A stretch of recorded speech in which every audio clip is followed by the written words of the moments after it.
The Mannin Line with Andy Wint.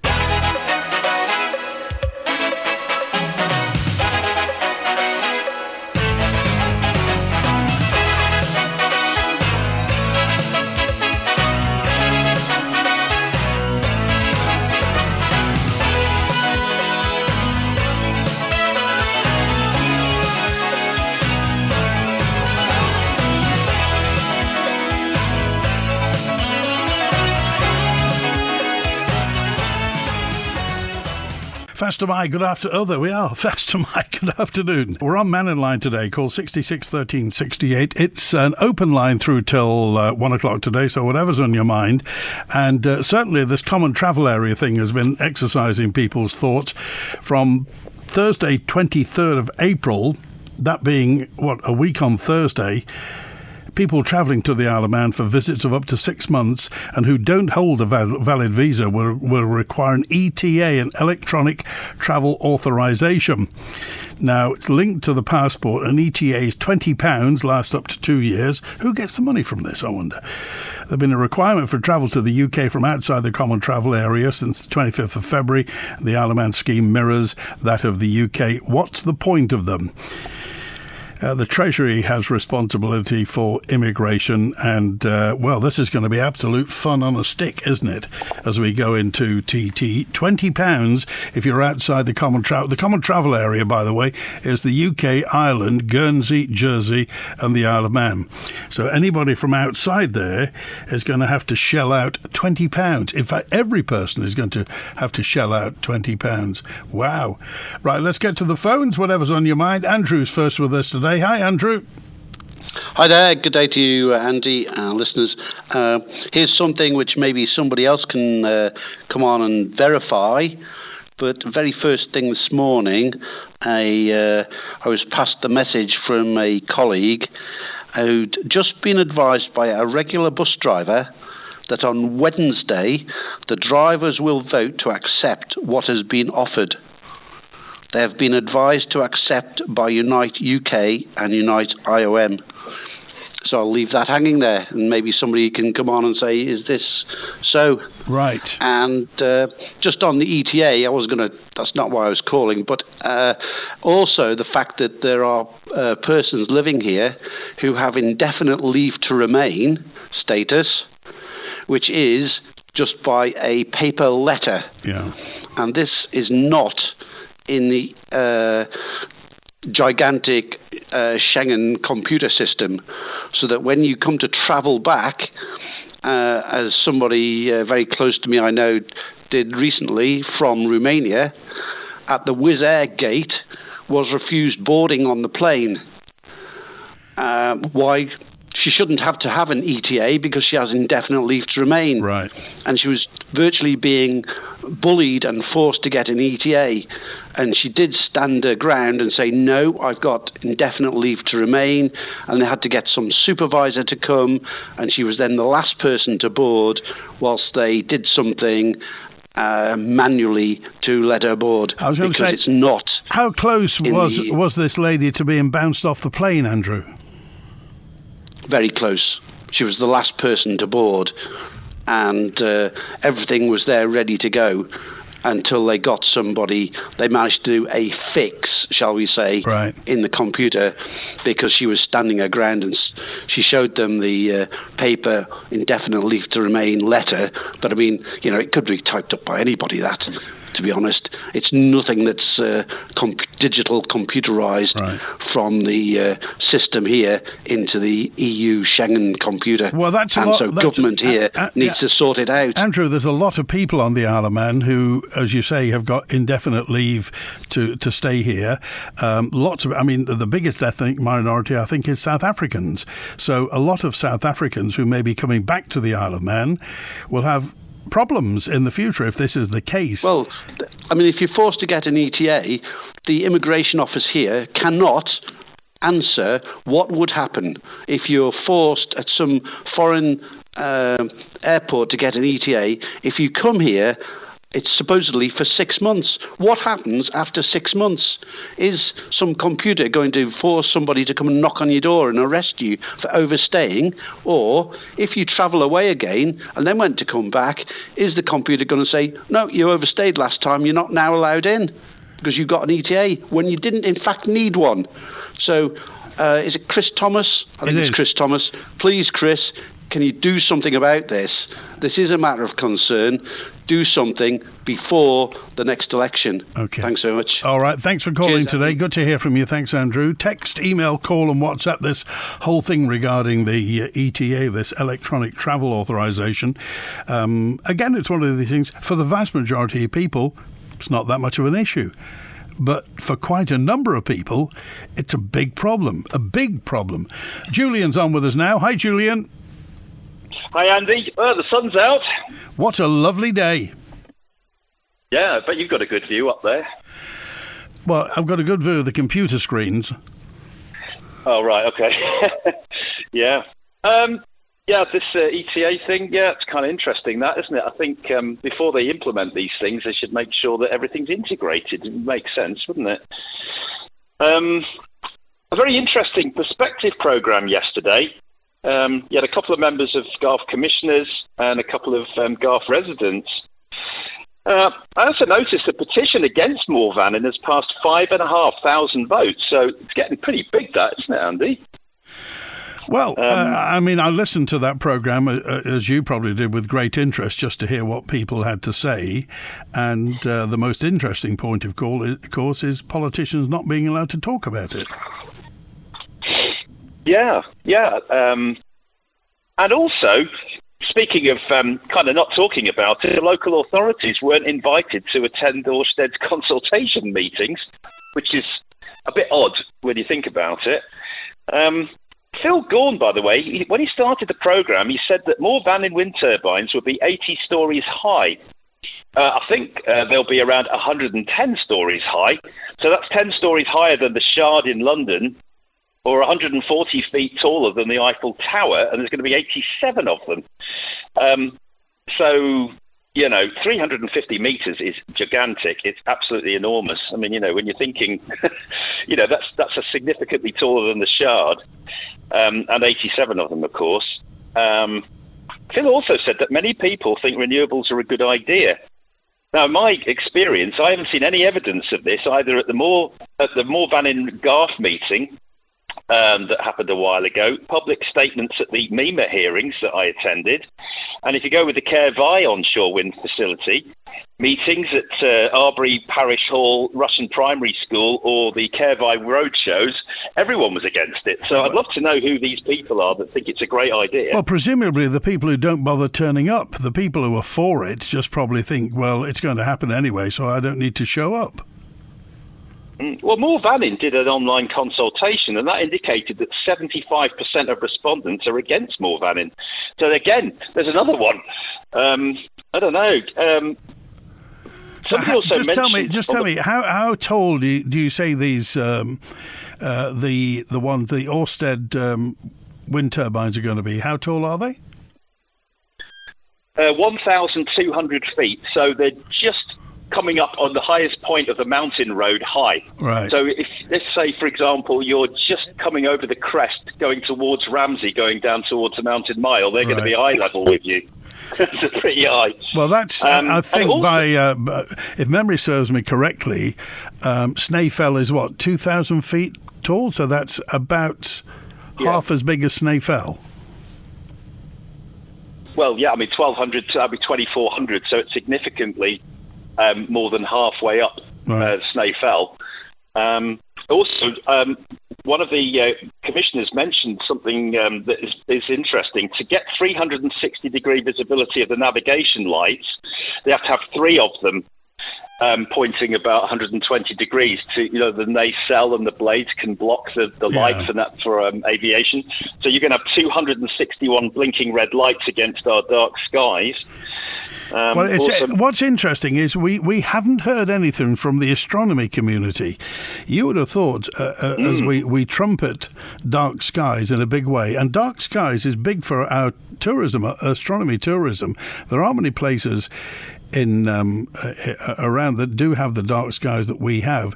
So, as you say, that many red lights twinkling away in the night would fairly well, I mean, surely that would compromise dark skies on the east coast of the Isle of Man.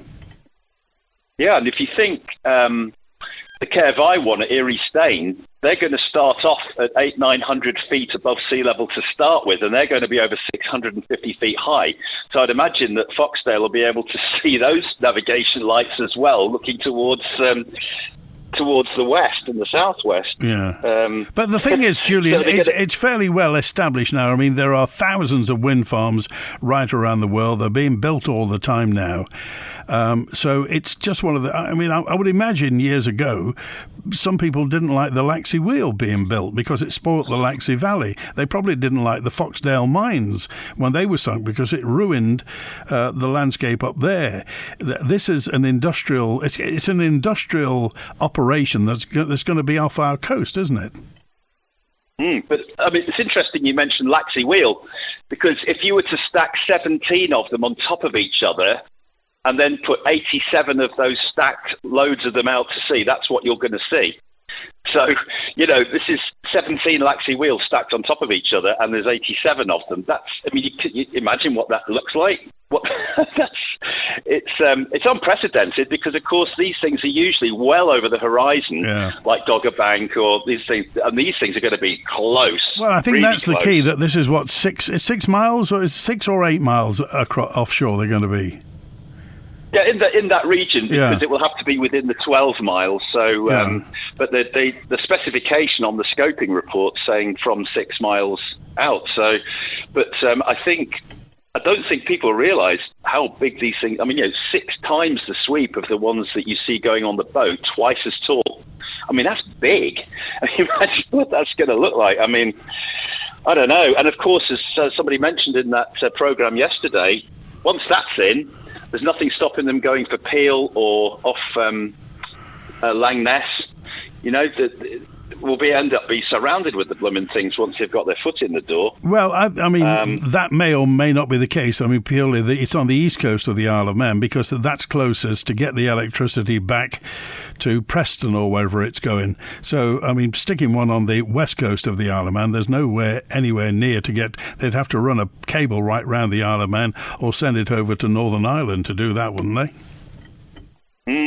And speaking of cabling, I mean, it became apparent at the Mannin consenting MEMA meetings that there's going to be 200 miles of trenching the seabed for the cabling, in the array to join all these things together.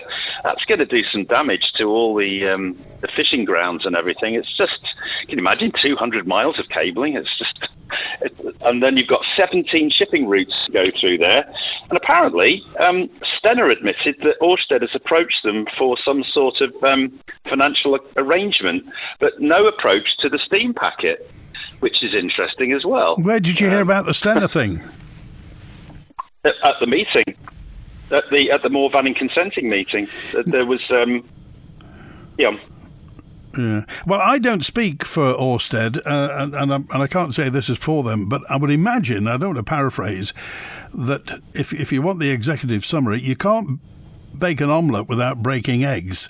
And that's what we're going to have to do. If you're going to have renewable electricity coming from these huge wind turbines, then there will be some, if not a lot, of disruption. And that's really part of the price that perhaps we're going to have to pay, Julian. But if planning is weighing up whether to do it or not, why is there massive adverts for it plastered all across Ronaldsway Airport? It's kind of strange that there's this pushing of it right in your face when you arrive or departing the airport. Right. Yet there's no decision done on this yet. It's kind of strange. Well, I mean, let's face it. It is Ørsted's business, so let's expect a company that is in business to promote its business. There's nothing unethical about that. That's what they're promoting their business, Julian. Yeah.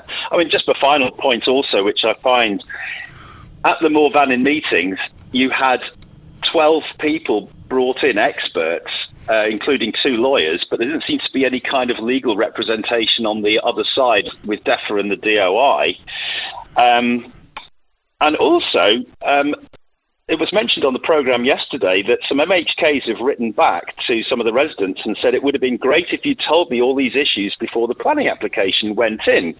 Which begs the question, what are the civil servants and the consultants doing then? It's kind of a strange... Don't they listen to the man in line? I mean, how long have you and I been talking about this? It's a long time now, isn't it? Forever, it seems like. It does, actually, doesn't it, Andy? All right. OK, Julian, good to hear from you. Thanks for that. Thanks, Andy. Cheers. 21 minutes past 12. David's with us now. Hi, David. Don't say we've got a blighted line. Let me find Betty now. Hi, Betty. Oh, hi. I just want to ask a question, Andy. Yeah. How do we vote against these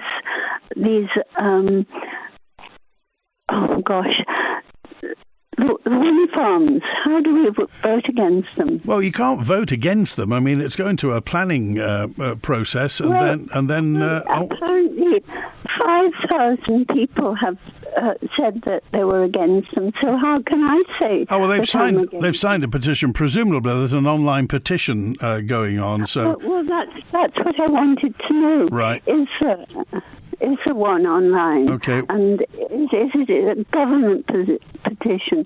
How do I get into it? I'll find out for you. If somebody can get in touch and tell me about this, then I'll pass the message on, Betty. Okay. Okay. Thank you very much. All right. Good to hear from you. Thank you. So from the 23rd of April, people travelling to the Isle of Man for up to visits of up to 6 months who don't hold a valid visa will require an electronic travel authorisation, an ETA. £20 linked to your passport. It lasts for up to 2 years. There's been a requirement for travel to the UK from outside the common travel area since the 25th of April, and the Isle of Man scheme mirrors that of the UK. What's the point of it? Well, Treasury's got responsibility for immigration, so here's the Treasury Minister, Chris Thomas. An electronic travel authorisation, broadly speaking, is a requirement for all non-visa nationals, with some exceptions, who are coming predominantly to this part of the world, the CTA area, and say that they're coming for the TT, for instance. Certain types of people will need one of these to get in. And what will happen on the 23rd of April is that the enforcement will happen. We've opened applications for an ETA, £20, children need them. So if you're a British or Irish citizen, the ETA system does not apply to you. If you hold an existing immigration permission, a visa, for instance, and have permission to live, work or study in the common travel area, which is Ireland, the UK, Jersey, Guernsey, Isle of Man, it does not apply to you.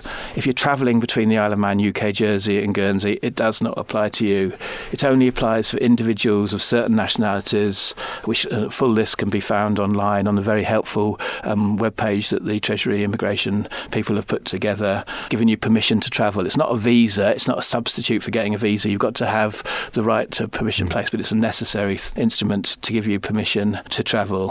What does the ETA replace? What did we have before this went digital, as it were? So this is the era of ETAs. People who've been to New Zealand from the Isle of Man will have noticed there's now an ETA system. A long time before that, there was a system into the United States. It's a new system that's coming into place in the world. And so basically, there was once a time, 100 years ago, where a little passport was looked at by a sleepy officer. It was absolutely lovely to see it. His Excellency, the Lieutenant Governor, demanded the admission of the person. It's different now. There's all sorts of databases that are interrogated, and this is a new system that's getting more and more prevalent in the world. This is something that the United Kingdom's brought in.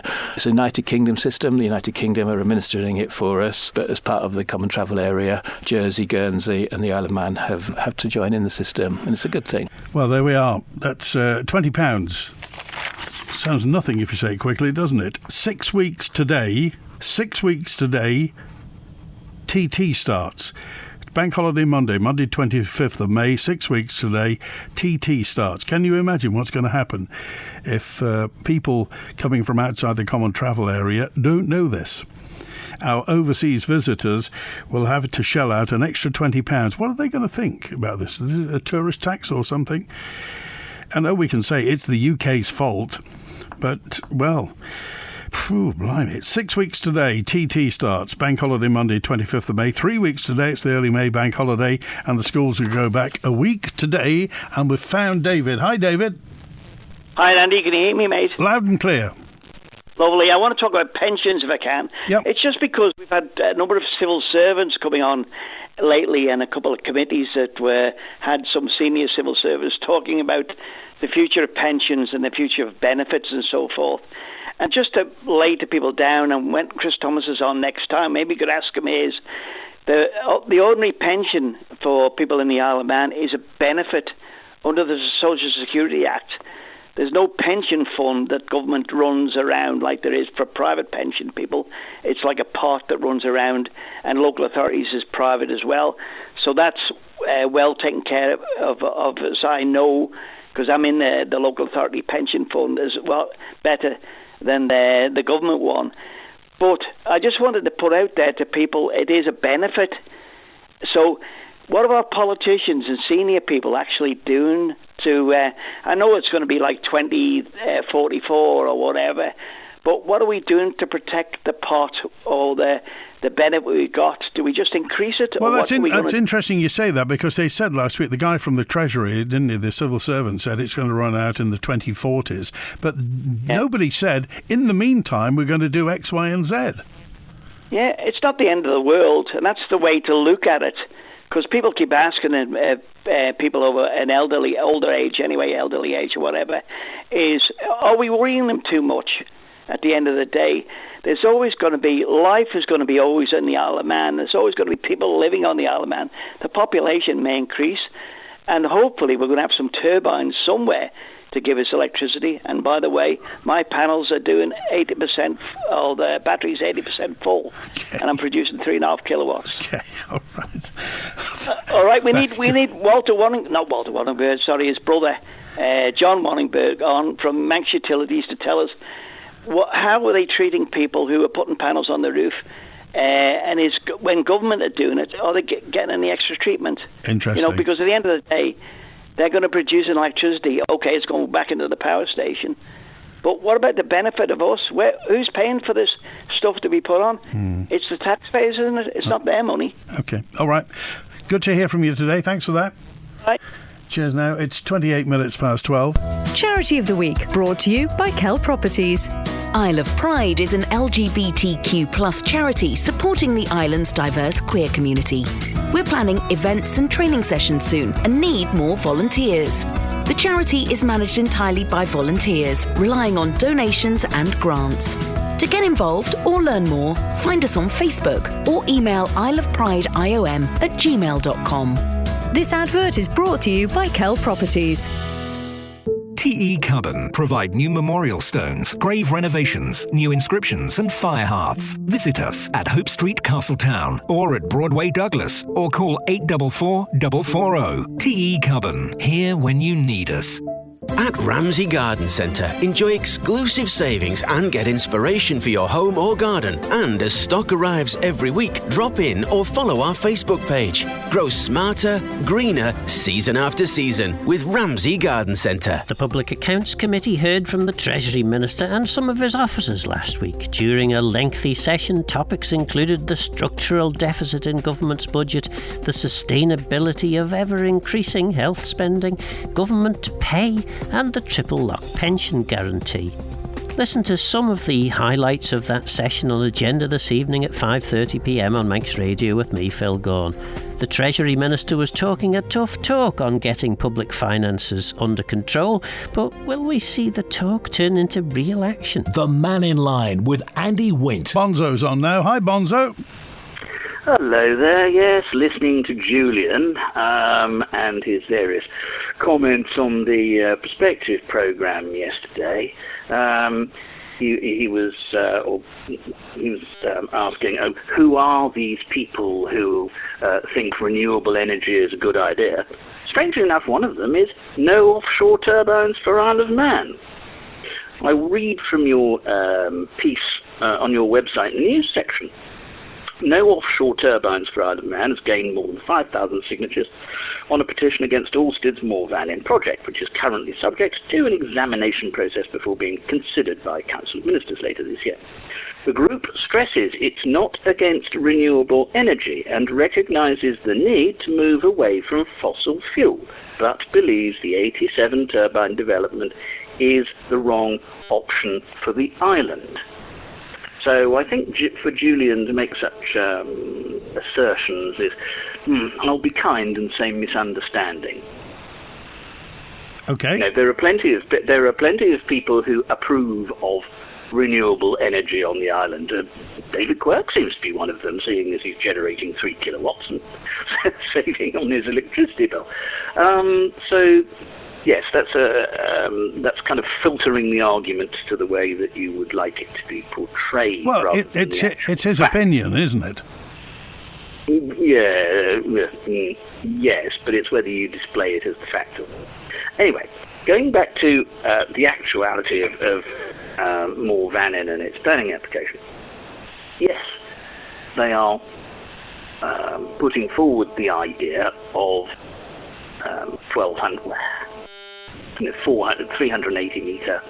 That's 380 metre when the blade's at the top of it's going round. Yeah, top of the rotor. That's not the pole. The tower itself will be something like 100 metres, 110 metres. Those turbines that they want to have on the site of Moor Vannin. Well, Ørsted are a company that have to make money, and they're going to try and maximise the amount of money that they can wring out of that site. And that means we get the biggest turbines and the biggest output out of it. But they're also political realists. This isn't their first rodeo bar long chalk. And they know it's a question of if you don't ask, you don't get. So what they're doing is that they're saying, we want some very big turbines, thank you very much, so that we have double. It's 1.4 gigawatt, I think they're going for, isn't it? Which is double the actual output that was intended, when the wind farms first mooted. So they're going, asking for that, knowing that they're probably going to get lots of howling and protest about it, knowing that there's probably no way they're going to get that size of turbine. So, in reality, their thinking will be that we can get something like a 280 metre turbine in there and get something like a gigawatt out of it. And everyone will feel happy because the politicians will be able to stand up and say, we stopped them having really, really big turbines.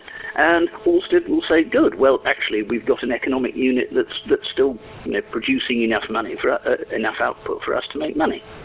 So I wouldn't go around thinking that those are the turbines that are going to be there. All right. Because I don't think even Ørsted think that those are the turbines that are going to be there. Interesting you said that, because I got a correspondent called Ross who jotted a note to say, remember, this is the same government that negotiated the Liverpool landing stage, which we still haven't figured out who's going to pay what yet. So trusting the government to negotiate with Ørsted takes a bit of a stretch. Bonzo. Well, certainly trusting various elements of the government to negotiate with Ørsted takes a bit of a stretch. I can think of some people in the government and some political representatives who should be the people negotiating with Ørsted, who would make damn sure that they got the idea that they weren't going to get everything for 4 magic beans and a turnip. Would you care to name them, Bonzo? No, I think no. I think that would be not so. Yes, I wouldn't do so at this time. Okay. But there are people in government who have the requisite skills and the requisite background to be able to negotiate robustly. And what is needed is robust. As I think I've said before, but I'll just explain again. I think it is a question of having Ørsted in for very much a one-way conversation and saying that we simply cannot negotiate anymore with Ørsted UK. They've lost credibility and trust. And if we are to negotiate with anyone, then we will negotiate with the Ørsted board itself. So, managing director, chairman, etc., can come over here and talk to us with respect as a nation state. And not like some bunch of South Sea Islanders who, as I say, trying to buy things for magic beans, and they turn it. I mean, even on the agreement for lease as it stands, they've paid absolutely naff all. The original, I think, payment agreement was for $5 million a year. They haven't even paid $1 million. It's ridiculous. So I think, as a good faith, before we talk to them at all, they owe us about 10 years of £5 million. So write us a cheque for £50 million, then we'll talk. But otherwise, go sling your hook. Would you like a job on the negotiating team, Bonzo? I dare say my negotiating style might be deemed to be too robust. Okay. Appreciate your call, Bonzo. Thanks for being with us. Okay then. Cheers. Bye. 24 minutes before 1. Hello, this is Doug Farragher. In conjunction with Manx Radio, I'd like to invite you to join us and learn something about our native Gaelic tongue, the language of man. As our loved ones age, they carry not only the memories of the past, but also the uncertainties of the future. Secure tomorrow today, with Man Benham's guidance on enduring powers of attorney and more. Here at Q-Plus, we're not just blue, we're green. From smart boilers to heat pumps, Q-Plus supply products from the leading brands in renewable energy for a cleaner, greener home. So call into Q-Plus on Snugborough Trading Estate, the island's largest independent plumbing and heating merchants for trade and retail. Or call 673 131 to talk to our friendly experts about the latest cost-effective products in home heating and find out what we can do for you at Q-Plus.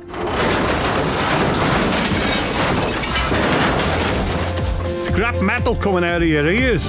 Then there's only one place to call, Castains Scrap Metal, of course. Castains pay top prices for lead, brass, copper, aluminium and stainless steel, as well as ferrous metals, scrap vehicles, and they're even licensed to scrap lead-acid batteries. Drop it off today, or Castains can come and take it away. Castains Scrap Metal, Foxtel Road, call 801 337. Road racing returns to the island, and Manx Radio Motorsport is an essential part of it. As the official TT Broadcast Media partner, our live coverage brings every qualifying and race session to the island and the world on air and online. So with airtime, sponsorship and digital advertising options, it's officially your best chance to reach a global motorsports audience. Contact our sales team now on 682-620 or at sales@manxradio.com. Manx Radio Motorsport, the best biking station in the world.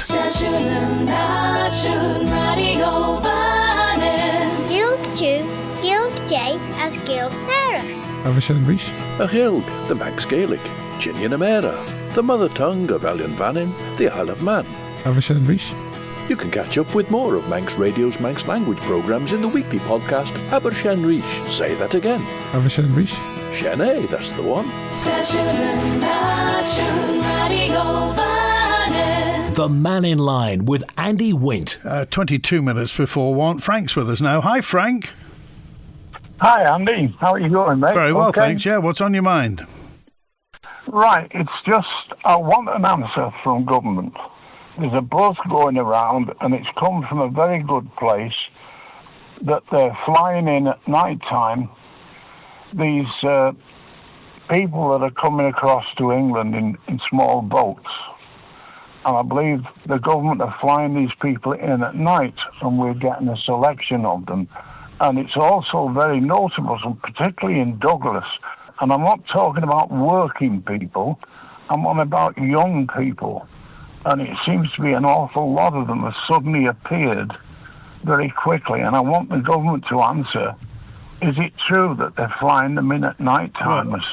This pure skeet, this is though, isn't it, Frank?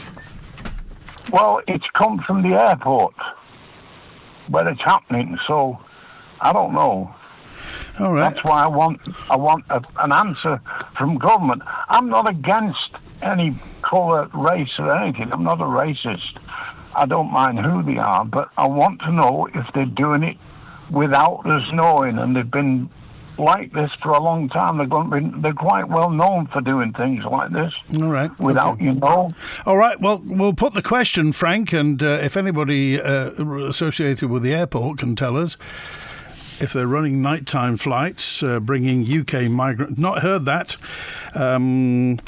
And obviously, immigration is something that we need on the Isle of Man. We've always needed immigration on the Isle of Man because people leave the Isle of Man. Looking at the evidence, migrants, refugees bring benefits to us as well. Remember, there are thousands. I've just mentioned the South African community on the Isle of Man. We have thousands of South Africans on the Isle of Man. And they bring their labour, their skills, and obviously their money.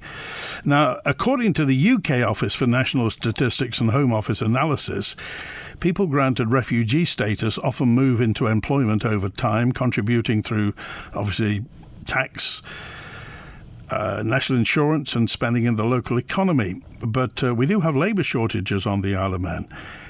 A lot of labour skill shortages on the Isle of Man, particularly in health and social care, particularly in hospitality as well. An ongoing issue both in the UK and on the Isle of Man. So we'll see. Frank, I'll certainly put that. It's a bit of an accusation to make, but if we'll find out. We'll put the question just to see what's what. Let's get to, I think it's Robert with it. Is it Robert? Oh, it's Wilf. Hi, Wilf. Hi, Wilf. Hi, Andy. It's just a bit of a short one. I mean, I cannot understand, well, it's just not my way of thinking. I cannot understand our government charging people an extra £20 to come here. I mean, all the bikers and all the rest of it, there'd be a hell of a bloody row. But anyway, that's beside the point. This here wind turbines, they mustn't do it. They mustn't be allowed to do it because it will ruin the Isle of Man. It will drive, well, any potential people that's going to come and live here, they won't want to come here and look at that lot. And all they're going to get out of it is the ground rent. And by taking the ground rent, they're taking, well, places where you can't go with the fishing boats. Plus, I don't know about the steamers, but they've got to go in between all these things. Anyway, that's beside the point. You were talking on Friday about whoever was had read the most kids. Yes. Oh, foster children. Yes. Well, you got up to Mrs. Callow. Yeah. Now I don't know. I didn't hear how many it was because over 100. Never found out how many. Over 100. Eh? Over 100. Right. Is that a record or anything or what? Don't know. We don't know. But at the time, when I did the program, crikey, it was 25, 26 years ago. I did the program, and we got her up on Douglas Head, and yeah, she'd fostered over 100 children. Well, that's my sister. Really? Yes.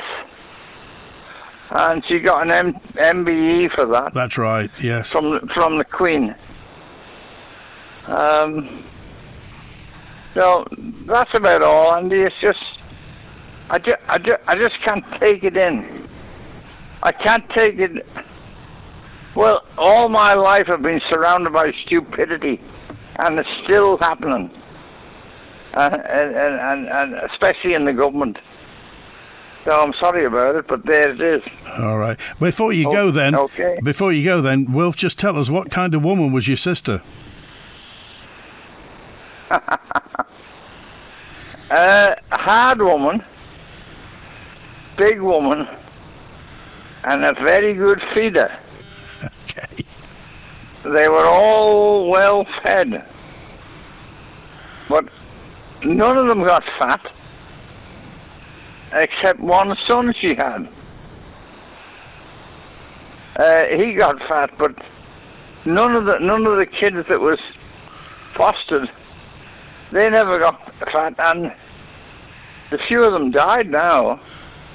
But they people from across who were very fond of her, they've come over to see her and all the rest of it before she died. Oh. So that was kind of nice. And what was her Christian name again? Callow. Christian name. Oh, is that Moira? Moira Callow, yeah, that was it. It was her son who sent he sent the photos for it. All right. That's right, yeah. All right, yeah. Wilf, good to hear from you, Wilf. We'll talk again soon. Thanks for being with us. Yes, okay. All right, to 1:45 now, and Eddie's with us now. Hi, Eddie. Hi, Andy. All right, mate? Very well, yes. Yeah, good. I can't believe we're still talking about these wind turbines and so forth. I knew Bongo would come on straight after Julian. He always does. Give his stupidity. First of all, Phil Gorn should know better than to state figures like that when the rest of us who've been dealing with this for over 3 years now, would you believe, nearly 90% of people in the south do not want it. That's a fact. Oh, this is we're talking about Erie Stain, not the Moor Vannin one. Stain. Yeah. Right. Well, the people of Laxey and the east of the Isle of Man are voicing their opinion on that one. That's over £5,000, isn't it now? But you remember I used to give you a reason per day, and it got up to about 35 particular reasons, right? And we've still never had any answer for your question, which is a 29p one. But just to add to all this stupidity of even still thinking of wind turbines as an alternative, just recently we've had submarines, Russian ones, spotted, and even the BBC themselves are saying they're being monitored by the military in Britain. Yeah. They think that they're checking out all the cables. Well, like Julian said earlier, how many cables are we going to have between the Irish Sea, the Gaelic Sea, so on? We're going to be surrounded them, and just look at history itself. Russia took out about 7 cables in the Black Sea for Finland. Finland is just one great big barrier of military against Russia at the moment, right? But there's still, what's the easiest way of knocking out somebody's electricity? If you become dependent on wind turbines, those cables under the sea, but they'll be blown up in 5 minutes. And like Wilf says anyway, one of those 35 reasons is you'd kill the fishing grounds, you would kill everything on the Isle of Man. So Wilf is so right. And the likes of Phil Gorn saying that, it was stupid of him. I think he might come back and just review that one. And there was something else I can't remember, but there's so many things we shouldn't even be thinking of. My way of thinking is if you're going to go green, let's go 24/7. It's got to be 24/7, not time to time when the wind blows, when the sun shines, so on. Nothing wrong with somebody having an odd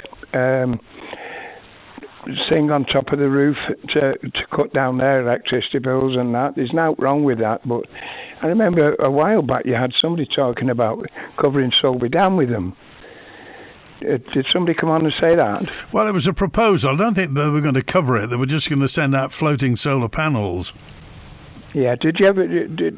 I think somebody... I don't know, they were talking to me and a couple of other colleagues, but they were saying that they do a lot of walking. And they said that would be an absolute disaster. You imagine walking up Druidale or somewhere like that, or wherever it is that's overlooking the dam, and all of a sudden the sun hits the top of all those, they'd blind you. They would literally blind you if you had an array of solar panels on top of the water. Absolute stupidity. The thing is, Eddie, there are many people, and certainly the companies involved think that the disruption and the damage to the views and this, that, and the other is a price worth paying for renewable electricity. Never. Absolutely never. There are alternative ways, and which is why we're suspicious of the government all the time. They have not even looked at nuclear, thermal, is it the one where they drill down? Geothermal, yeah. And water. They haven't looked at them. They've got the nose stuck in one direction, which makes everybody in the Isle of Man suspicious. which is why at the next general election, I think people will speak with the feet. They'll vote them out. As simple as that. Okay. But you can guarantee. I'll make a prediction, shall I, Andy? That an awful lot of our MHKs will change from green to a different colour overnight. I think they'll be looking at scrapping net zero, because if in Britain reform get in, they're going to scrap. So we'll have to go along with them. The rest of the world is drilling for gas, oil, you name it, and everything. And there's us thinking of net zero. The Isle of Man has gone mad. It used to be a very individual island, unique. Now it's crazy. All right. Okay, Eddie. I hope it comes good at the next election. All right. Good to hear from you. Thanks for that. I got a message in from Ken, who just said, just remember last time at the last general election, 3 things that were never mentioned in manifestos that have taken up all the time in the last administration: 20 miles per hour speed limits, assisted dying, and getting rid of the bishop's vote. Nobody had them apart from Anne Corlett. She had 20 miles per hour around North Douglas, and that was it. So 3 things have not been, and they've taken up all the time. When I say all the time, I'm exaggerating, but they've taken up a lot of time and political oxygen in the last election, and they weren't in anybody's manifesto. So what will you say to the people knocking on your door, particularly if you're on the East Coast? Or if you're down south, what will you say to them regarding this? Anyway, Kent, who we got now? I think it is Alan with us now. Hi, Alan. I'm sure Alan's... is that Alan? Hello, Alan. It's not Alan. We'll find Alan and get back to you in a moment. Actually, talking of the election, there are, obviously with it up and coming, we went around the various constituencies to ask people exactly what it is they're bothered about. Less than 6 months to go before we go to the polls. Our reporter's been around asking people from various constituencies what they think and what they want for the next election. Today, we're in Douglas North. Residents have been critical of the current government, the roads and the horse trams. The voices of Douglas North. Something's got to be done because the island is in a serious state at the moment. Something's got to be done, but nothing seems to be getting done. For instance, the promenade now, I personally am not a lover of the horse trams, but I think the horse trams should have been put on the walkway from day one. After all, we are talking about nearly the busiest road on the island, and every time somebody wants to park a car, all the traffic has to come to a halt to let them park their car. And the promenade is just a disgrace as far as I'm concerned. Anybody coming off that boat wouldn't believe it, especially if they know how much the promenade cost. So, will you be voting this election? No chance. Why? Because of the questions they're asking. It's more of, how many people are travelling in to college from out of town, how many swimming pools are open, how many electric charges do we have on the island. It's not important. We need to be sorting out the real issues. No, because I'm leaving and going to New Zealand. What made you make that decision? A lot of things, Europe, Britain, and the way this island's being governed, I think, is parts of it as well. So, but mainly just because I'm sick of the cold weather, to be honest, after 30 years. What are some of the issues on the island? I just think it's poorly run. I think we spent so much on ridiculously overpriced infrastructure projects. That promenade still sticks in my craw, how much they spent on it and what they've done to it when it was probably just needed resurfacing and a bit of utilities possibly sticking under the road, and just the general, I'm not an expert, but just the general way this island's run. I've been here since 86 and I'm pretty sure it was run a lot better back in those days. Seems to be a lot of vanity projects and a lot of ministers who don't know what they're doing, and the civil service seems to wield a mightier sword than they perhaps should, in my opinion, and they don't seem to listen to people. So yeah, that's why. Off he goes to New Zealand. I think we found Robert. Oh, Robert's on now. Hi, Robert. Hi, how you doing? I was just thinking it's a cracking day today. I was just wondering how we could save the government money. I'm not a fan of the horse trams, by the way. How could we save what's your big idea to save the government money? Well, didn't they have, wasn't it 0.25%? Didn't they save $2 million on that save the government money or something from that guy from Laxey. Go on. The MHK. Do you know the MHK from Laxey? From Garth, you mean? Yeah. Yeah. Well, the Garth MHK's Daphne Kane and Andrew Smith. Andrew Smith. Right. I think it was Andrew Smith. So how do we save the government money? I don't know. What do you think we should do? Well, I think we should put solar panels on top of the NSC. I think we should put solar panels on top of the Ramsey Cottage Hospital. Right. Well, they're going on top of the NSC. At the moment, they've got other problems at Ramsey Cottage Hospital, keeping out the vermin. Okay. So they are going on top of the NSC. I just lodged my complaint that I'm not a fan of the horse trams. Okay, all right. Thanks for calling today. A message in from Terry, who just said, I keep getting lots and lots of emails on my Manx.net account, or Junara, whatever it's called, and also keep getting messages from Junara saying you're still using your old security settings. Is everybody else getting bombarded with old emails on Manx.net accounts or Junara accounts? If so, why is this happening? It's asking people to use the maintenance portal below to switch to automatically advance your new settings. Should we be clicking on something when it says review the document, or, well, is all hell going to break loose? I'm so pleased. UK and Isle of Man security is strict. Thank you. The border force will keep us safe. I think leave to remain's a good idea, but it should have been done decades ago. Is the revenue coming to us? Says, well, we don't know. It's going to be £20. Can you imagine all those people coming to the TT? And suddenly, a party of 5 people, that's an extra £100. Regarding the wind farm, there's a lot of political pressure in Denmark to withdraw financial support for Ørsted, they said. They're already only being supported by the Danish government, said this correspondent. That's Texter 566. If the government passes the Ørsted wind farm off Laxey, it'll set a precedent that allows wind farms to be built around our full coastline, says Texter 223. That's it. Thanks to Chris on the phones today. WINT.